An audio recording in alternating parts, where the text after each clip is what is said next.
So, hi Jack, thanks for having the interview with me. Could you just introduce yourself? Hi Ari, happy to be here. My name is Jack Cooper.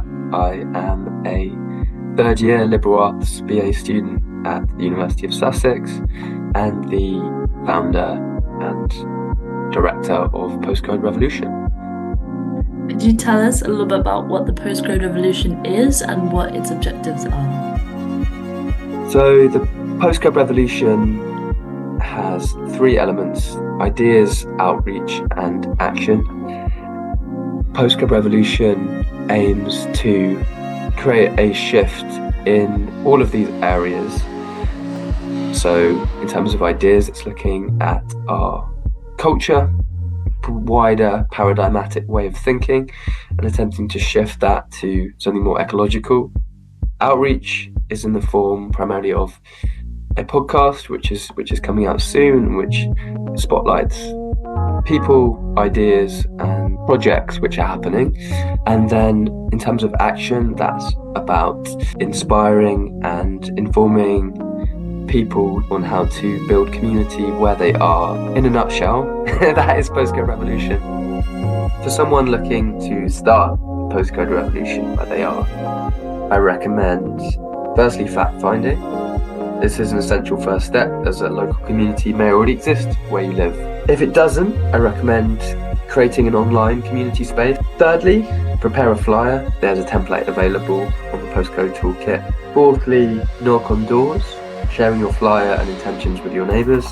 5, host a community connection event. That's it. There you go. What are some examples of practical things that you've done, practical events, practical workshops, and what have the benefits of some of these been? Okay, yeah, so in my first postcode in Burgess Hill, we had 3 or 4 community meetups. We had a postcode book club. We had put on, rather ambitiously, a little postcode music festival at the end of the summer, which didn't wasn't spectacular, but it's an example of kind of projects, and I set up a community library in the postcode. So there's been some sharing of tools and books and food.